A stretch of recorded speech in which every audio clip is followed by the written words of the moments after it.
అందరూ బాగున్నారా? మీరందరూ అన్నం తిన్నారా? మేము కూడా ఇప్పుడే స్టార్ట్ చేస్తాము. ఈరోజు లేట్ అయిపోయింది. ఈరోజు వైట్ రైస్ చేశాను.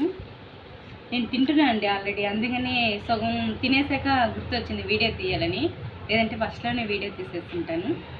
సో ఈరోజు మా ఇంట్లో ఎండి చేపలు అంటే ఇసుక మెత్తళ్ళు అంటారు, మీకు తెలుసో తెలీదు. ఇసుక మెత్తళ్ళు, మామిడికాయ, వంకాయ వేసి పులుసు పెట్టాను. ఇది నెల్లూరు స్పెషల్ అండి. అంటే మీకు ఎవరికైనా తెలుసో తెలీదు, నెల్లూరు చేపల కూర అంటే ఫేమస్. చేపల కూర, రాగి సంగటి ఇంకా ఫేమస్. సో ఈరోజు మా ఇంట్లో చేపలు,